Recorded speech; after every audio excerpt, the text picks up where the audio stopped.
Bienvenidos a un nuevo podcast de la Fundación Hay Derecho, donde hablamos con los mejores expertos de temas claves para entender la actualidad. Hoy me acompaña Germán Teruel, profesor de Derecho Constitucional en la Universidad de Murcia y ya un habitual en el blog y en los eventos de la Fundación. ¿Qué tal, Germán? Hola, muchísimas gracias por invitarme y tener otra ocasión más de poder compartir espacio con la Fundación. Hoy vamos a hablar de la sentencia del Tribunal Constitucional sobre el estado de alarma, pero antes de nada vamos a aclarar algunos conceptos, Germán. Brevemente, ¿qué es y cómo funciona el Tribunal Constitucional? ¿Realmente se puede decir que es un auténtico tribunal? Yo creo que sí, que aunque formalmente no se incorpore en el Poder Judicial, el Tribunal Constitucional es un auténtico tribunal. Mira, la función última del tribunal es salvaguardar la Constitución como norma jurídica. Esto es algo que ahora nosotros concebimos con una cierta claridad. La Constitución es la norma suprema, aquella que corona el Estado constitucional, aquella que corona nuestro ordenamiento jurídico. Pero eso que ahora nos parece claro, igual que nos parece claro que la Constitución vincula a todos los poderes públicos, a todos. En el Estado constitucional a mí me gusta decir que no hay soberano, o por lo menos no hay un soberano entendido como un poder desnudo que pueda, en ausencia de límite, decidir lo que les plazca. No. El soberano en el Estado constitucional se traduce jurídicamente en la idea de supremacía de la Constitución. Y esta idea es una idea relativamente moderna. En los Estados Unidos, cuando eh, forjaron su Estado constitucional, es verdad que pronto anudaron la idea de soberanía del pueblo a que la Constitución era norma jurídica. Pero eso en Europa nos costó mucho, mucho.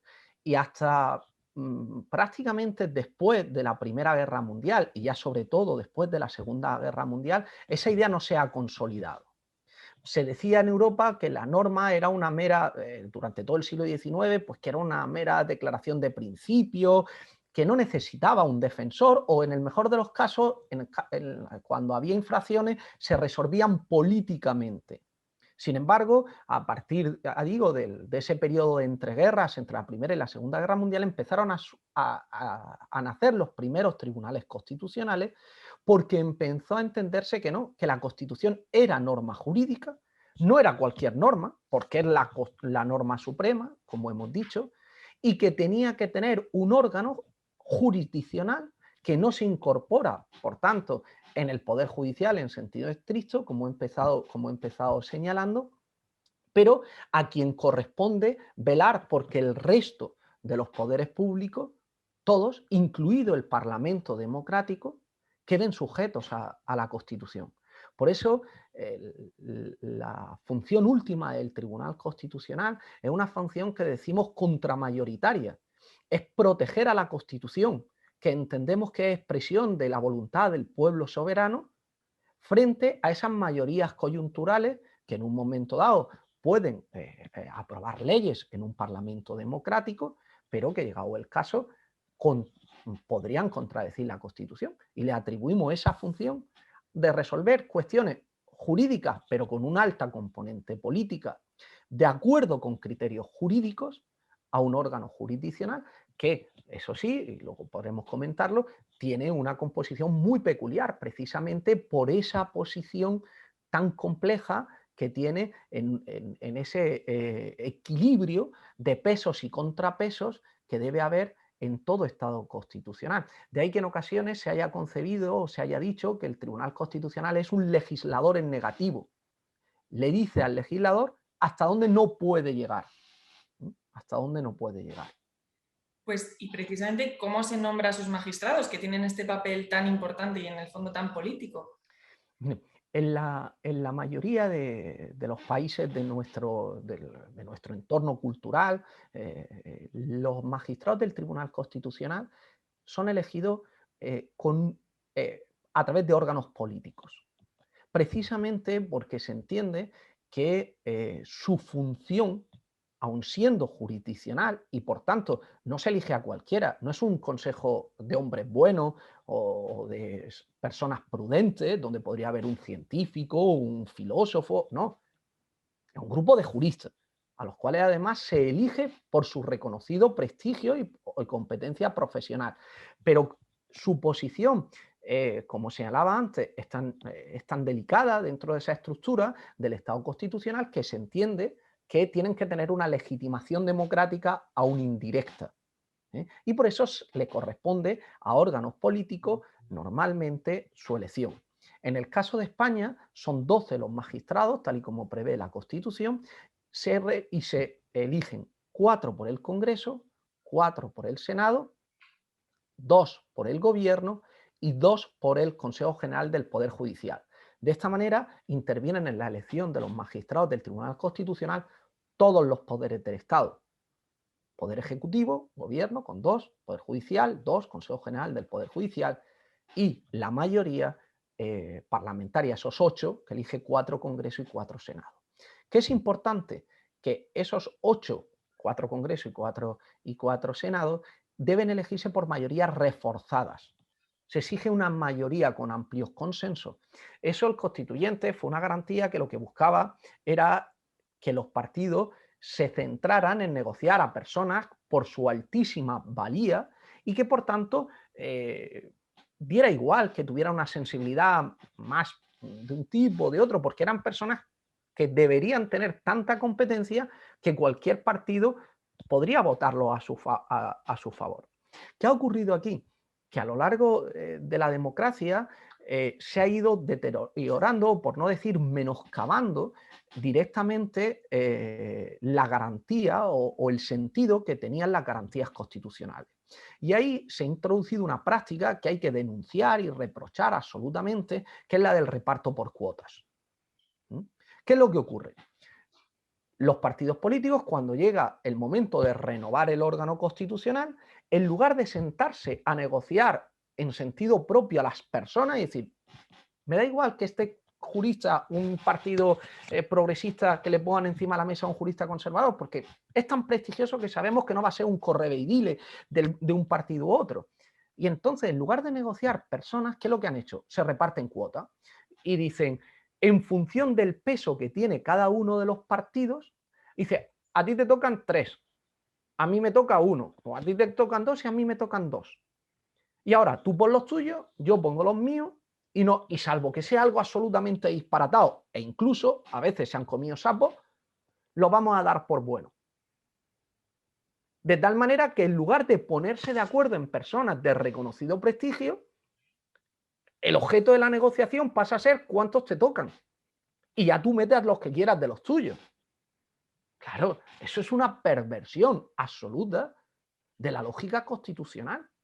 Si a eso añades que encima de todo ahora llegan los partidos, en este caso, en ese juego de mayoría-oposición, y dicen, no, yo ya ni me siento a negociar. Y tenemos bloqueada la renovación del órgano constitucional y de otros órganos constitucionales. Es un disparate.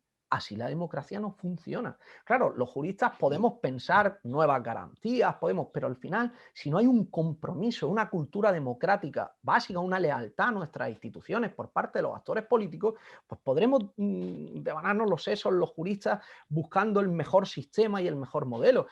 Lo estropearán. Lo estropearán.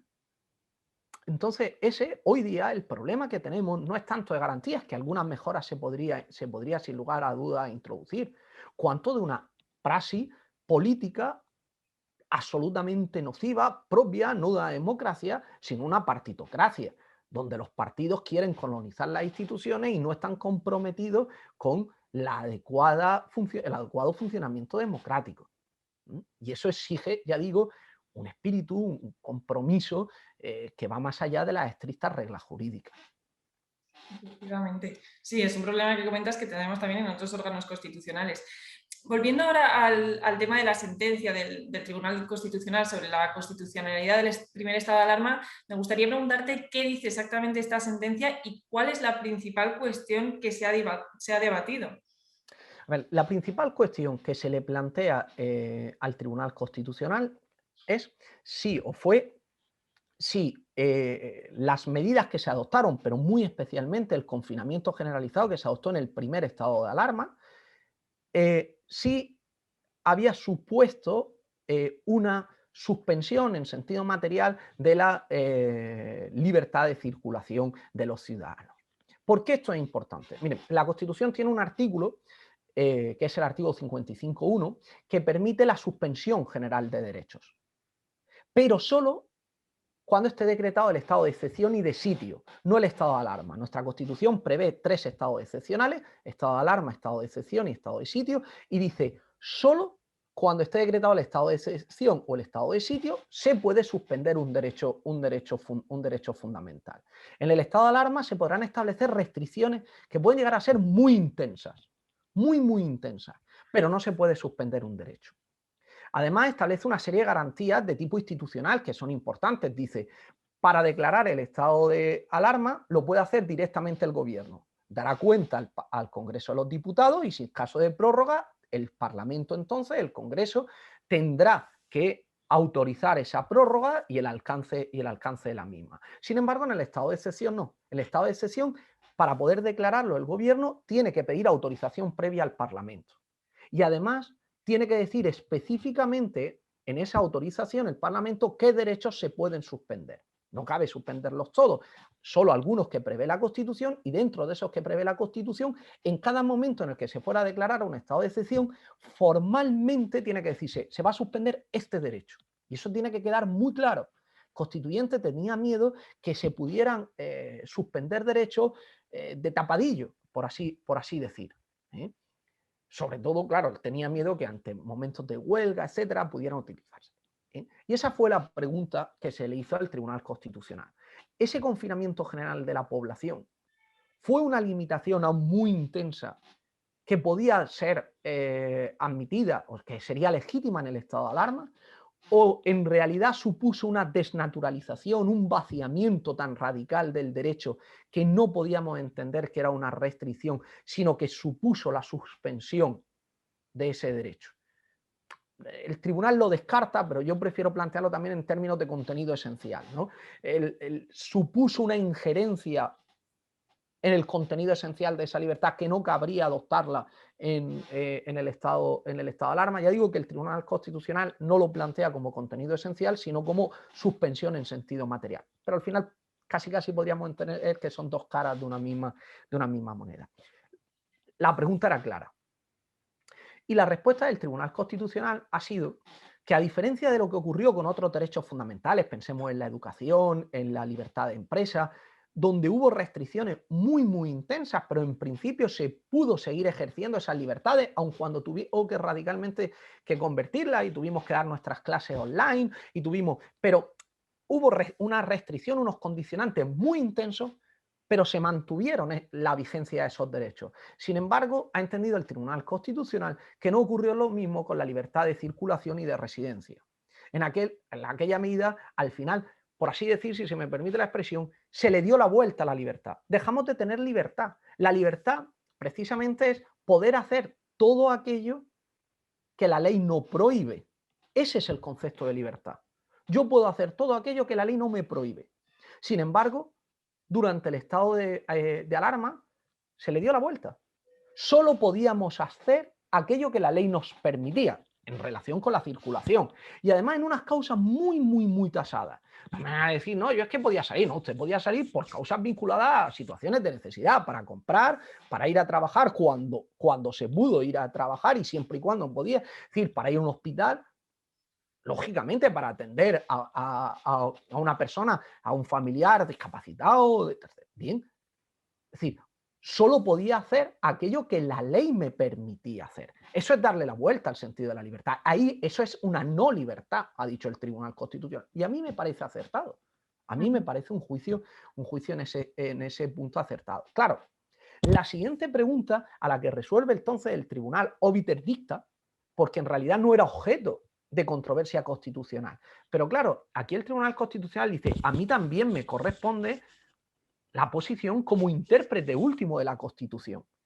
Y si yo concluyo que no se podía adoptar esa medida de confinamiento, ojo, pero advierte, yo no voy a discutir que fue una medida necesaria y proporcional.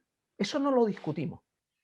Podemos estar de acuerdo que era una medida necesaria y proporcional para responder a la crisis. El problema es que, en tanto en cuanto suponía un vaciamiento, una desnaturalización de una libertad fundamental, no se podía adoptar en el estado de alarma. Claro, ante esa situación y ante esa respuesta, el tribunal se ve obligado a decir, ¿había cauce jurídico? No se le preguntaba, pero él, como intérprete de la Constitución, como intérprete supremo de la Constitución, se ve obligado a dar esa respuesta, es decir, oiga, usted, no le estoy diciendo que no hubiera cauce jurídico, eso sería nos abocaría al, digamos, al suicidio del propio Estado constitucional si ante una situación de una calamidad pública tan grave como la que estamos viviendo, no hay cauces para poder dar respuesta. Y, Germán, ¿cómo se ha dividido el tribunal a la hora de votar? Un detalle antes. Claro, ¿cuál es la respuesta que nos ha dicho? Y ahí hay un punto que precisamente ha sido un objeto de gran controversia. Ahí es donde el Tribunal Constitucional ha dicho, ¿qué respuesta tendría que haber dado el gobierno? Estado de excepción. Claro, ese es un tema que se ha discutido mucho, muchísimo, por los votos particulares, y ahora respondo, y en general por la doctrina. ¿Por qué? Porque respecto del estado de alarma, el desarrollo que hizo la ley orgánica de los estados de alarma, excepción y sitio, recordemos, en el año 81, se aprueba justo después del 23F, se dan cuenta el legislador que había una laguna, pues no se había desarrollado el 116 que contempla el derecho de excepción, habíamos tenido un golpe de Estado y deprisa y corriendo segregan, estaba tramitándose durante mucho tiempo un proyecto de ley de seguridad ciudadana, segregan la parte de los estados excepcionales, lo aprueban y lo aprueban corriendo. Claro, con la mentalidad año 81 ha habido un golpe de Estado. Claro, en ese contexto se dice, mire, el estado de alarma, aunque la Constitución no habla de presupuesto, simplemente nos establece una serie de garantías, pero dice, el estado de alarma lo vamos a dejar para calamidades públicas, de tipo tecnológico o natural, terremoto, incendio, una pandemia, y lo vamos a dejar para eso. Y ahora el estado de excepción dice, para cuando haya una grave quiebra del orden público. Y da unos ejemplos, la propia ley dice, cuando no se vea gravemente alterado el funcionamiento de las instituciones, de servicios públicos esenciales, cuando no se puedan ejercer con normalidad los derechos y libertades. No dice la causa. Es verdad que el legislador y la interpretación histórica parece que tenía que ser una causa de tipo, una crisis de tipo sociopolítica, una huelga, una serie de manifestaciones que se fueran de la mano. Pero el legislador no entra, simplemente ofrece ese marco. Claro, lo que ha dicho el Tribunal Constitucional, la mayoría del Tribunal Constitucional aquí, ha sido, mire, es verdad que la lógica, digamos, predemocrática e incluso cuando empieza a forjarse la Constitución y la ley orgánica, pues podía pensarse en el estado de excepción como el mecanismo idóneo para enfrentarse a crisis de tipo político que llevan a una quiebra del orden público. Pero nada nos impide hacer ahora una interpretación evolutiva e integradora de esa realidad y decir, una pandemia ha sido tan grave, tan grave, tan grave, que ha comprometido el orden público, la convivencia normal de los ciudadanos, hasta el punto, por ejemplo, de poner en riesgo de colapso un servicio esencial como era la sanidad. Sí. Pues entonces cabía haber decretado el estado de excepción, sobre todo cuando estamos viendo que lo necesario era suspender derechos fundamentales. ¿De acuerdo? Claro, esto era algo muy polémico, porque es cierto que en un sector doctrinal y también del propio tribunal, el estado de excepción es otra cosa, o estaba pensado para otra cosa, que era para esas crisis políticas. Y ahí es donde el tribunal, como la doctrina, se ha dividido. Entonces, nos hemos encontrado que la sentencia ha salido por una mayoría de 6-5, donde ha habido 5 magistrados que han entendido que no hubo suspensión de derechos y que además el estado de excepción no era el instrumento jurídico adecuado para responder a una pandemia, sino que solo podía responderse a una pandemia vía estado de alarma, que es el que específicamente la ley recoge en sus presupuestos como habilita específicamente para declarar el estado de alarma ante una pandemia. Claro, a juicio, digamos, de esos magistrados que han estado en la minoría del tribunal, el foco en el análisis jurídico tendría que haber sido el principio de proporcionalidad. Si las medidas se entienden que eran proporcionales, no vayamos más allá, no discutamos más, no entremos. Claro, lo que le dice el Tribunal Constitucional es que esa lógica llevaría a vaciar la idea de suspensión del 55 y yo añado la idea de contenido esencial del 53. Es decir, si admitimos que en el estado de alarma se puede suspender o afectar al contenido esencial de un derecho fundamental, pues estamos prácticamente dejando a la idea de suspensión como una categoría puramente formal que nos serviría para poco como canon y también la del propio contenido esencial. Entonces, bien, ambas posturas yo creo que son discutidas y discutibles jurídicamente. Por eso no hay que sorprenderse en este caso de que el tribunal se haya partido, porque era un tema muy polémico a nivel jurídico, de unas concepciones profundas sobre, y de un debate muy profundo sobre la teoría general de los derechos fundamentales, y claro, y donde además había una legislación obsoleta, claro, el tribunal yo creo que ha sido atrevido, la mayoría del tribunal, porque ha dicho, señores, vamos a superar, y a mí eso me gusta, me gusta ese fondo de la sentencia que late, a mí me gusta, pero yo comprendo que es atrevido, porque dice, señores, vamos a superar una concepción anticuada del derecho de excepción, de la concepción de los estados excepcionales, y vámonos a algo nuevo. Yo no comparto, dijo en un artículo del País el profesor de la Cuadra Salcedo, que era una vuelta a la lógica de la ley de orden público franquista. Absolutamente no. Absolutamente no. Por un motivo muy claro. Y es que hoy estamos hablando del marco de garantías de la Constitución española, algo que entonces no existía. Con lo cual nunca podemos volver a la ley de orden público. Por mucho que el tribunal, al contrario, lo que han dicho, señores, olvidémonos de todo eso y vamos a reconfigurar, a repensar. Hoy ya nuestro miedo no es un 23F. Hoy son otros tipos de ataques, de peligro. Vamos a repensar. Lo mismo que ocurrió con el 155. Durante mucho tiempo se pensó que el 155 o el 116, los estados excepcionales y la ecuación federal eran como un botón nuclear. Si se llegaba a pulsar, estallaba el estado constitucional. No, no se ha suspendido la Constitución. Hemos tenido un orden de garantía. Y lo que el Tribunal Constitucional nos está diciendo es, olvidémonos de la lógica previa y vamos a repensar con los mimbres que tenemos lo que es una apelación muy fuerte al Parlamento, gobierno con la capacidad de presentar un proyecto de ley y Parlamento para que reformen ahora con vista en esta jurisprudencia la ley orgánica de los estados de alarma, excepción y sitio, ya en esa lógica moderna y por tanto garantista. Claro, es justo lo siguiente que te quería preguntar, ¿qué consecuencias puede tener esta sentencia? Y también una breve pregunta que mucha gente se ha preguntado, que es ¿por qué se ha retrasado tanto? ¿Por qué estamos teniendo esta sentencia ahora, cuando el estado de alarma se declaró hace prácticamente un año? A ver, a mí no, yo creo que es censurable la práctica habitual del tribunal de dejar que se enfríen las patatas calientes y luego resolver. Es práctica habitual, lo ha hecho con el conflicto de atribuciones y ya luego, encima, el caso, digamos, más sangrante, pues fue el propio Estatuto de Autonomía de Cataluña, pero no ha sido el único, o por ni qué decir de las sentencias sobre el aborto, ¿no? ¿Qué ocurre?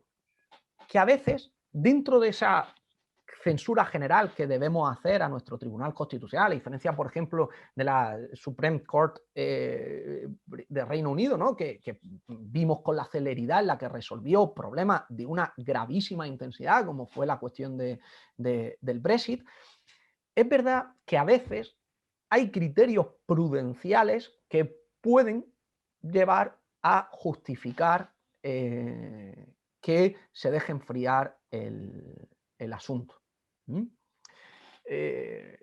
Mire, yo pienso en lo que ha pasado, lo que pasó con la ley del aborto, que esto ya es un disparate que no se haya resuelto, ¿no? Pero claro, llega el tribunal y dice, ustedes me han puesto aquí una patata caliente, pero a lo mejor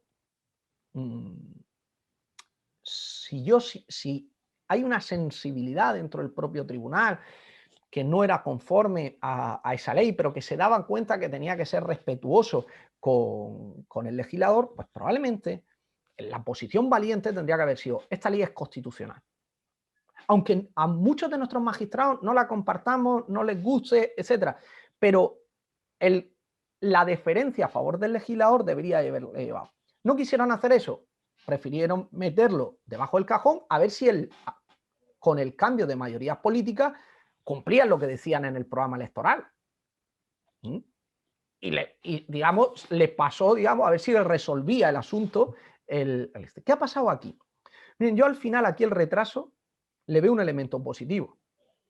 El tribunal no podría haber dictado esta sentencia si hubiera sido rápido, porque hubiera creado un problema constitucional grandísimo.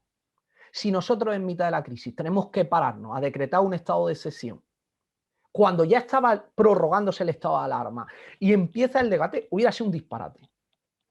En la medida, ¿qué es lo que ha dicho el Tribunal Constitucional cuando ha limitado sus efectos de la sentencia? Ha dicho, miren, en la medida en la que las medidas que se adoptaron fueron proporcionadas, claro, si hubiera sido que las medidas fueran desproporcionadas y que en ese momento hubiera habido una situación de abuso de poder y tal, ahí el tribunal tendría que haber respondido muy rápido. Pero en la medida en la que no hubo esa situación de abuso de poder, sino que fue una equivocación del gobierno en cuanto al marco jurídico, al instrumento jurídico en el que, digamos, ponía o enmarcaba la decisión, se ha esperado a resolverla en un momento en el que ya fija una doctrina hacia adelante. Le marca una pauta interpretativa para reformar la legislación, pero lo ya hecho no ha dicho al gobierno. Por eso a mí me parece tan injustificada, tan desproporcionada la reacción que ha tenido el gobierno.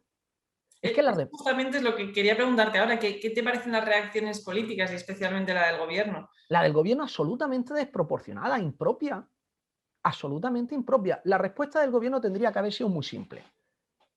El Tribunal Constitucional, como intérprete supremo de la Constitución, ha fijado cómo debemos interpretar ese artículo 116. Pero ha reconocido que las medidas que adoptamos fueron proporcionadas y necesarias. Por tanto, tomamos buena nota y propondremos de inmediato un proyecto de reforma de la ley de acuerdo con la jurisprudencia que ha sentado el Tribunal Constitucional. Nos equivocamos, no pasa nada, a veces hay que decirlo, nos equivocamos, pero además fue una equivocación comprensible, absolutamente comprensible. En principio la ley estaba prevista para, la ley prevé el estado de alarma para enfrentarse a pandemias. Las medidas, lo importante es que fueron medidas necesarias y proporcionadas, y eso nadie no ha discutido. Y la mayoría de la doctrina, algunos desde el origen lo dijimos, pero éramos minoría. Pero la mayoría de la doctrina venía entendiendo que el estado de excepción no servía para esto. Bueno, fue una equivocación por parte del gobierno comprensible, absolutamente comprensible. Y ahora simplemente, en su función de intérprete supremo de la Constitución, el Constitucional le ha dicho, pues señores, vamos a cambiar de mentalidad, que va a ser mejor, que va a ser más garantista. Punto. No había que montar el disparate de declaraciones que hemos estado escuchando, el ruido político que se ha estado montando, el tribunal no ha roto con ningún consenso constituyente, el tribunal, esto no es así, no es absolutamente así. Es un tema polémico, en un tema en el que hay diferentes formas de acercarse y la mayoría de magistrados del tribunal han fijado una posición. Punto, y a partir de ahí vincula a todos los operadores jurídicos, pues vamos a reformar el ordenamiento para adecuarlo a esa interpretación que se ha hecho de la Constitución. Sin más problemas. Punto. Claro, la reacción del gobierno pues ha sido, a mi juicio, disparatada, fuera de la lógica, digamos, y del respeto que se deben de tener entre instituciones. ¿Eh? Y no creo que esta haya sido una sentencia que va a darle una patada al gobierno, que ha ido, no, al contrario, ha sido muy respetuosa, porque ha limitado sus efectos y porque ha reconocido precisamente el punto de premisa es que las medidas que se adoptaron fueron proporcionales. Punto. Pues muchísimas gracias, Germán, por habernos dado estas claves de las que seguiremos hablando. También muchísimas gracias a todas las personas que nos habéis escuchado a través de iVoox, Spotify o YouTube. Esta vez no digo que nos vemos la semana que viene porque ya nos vamos de vacaciones en el mes de agosto, pero sin duda nos veremos en septiembre. Germán, ha sido un placer. Un placer es mío siempre. Muchísimas gracias por invitarme. Muchísimas gracias.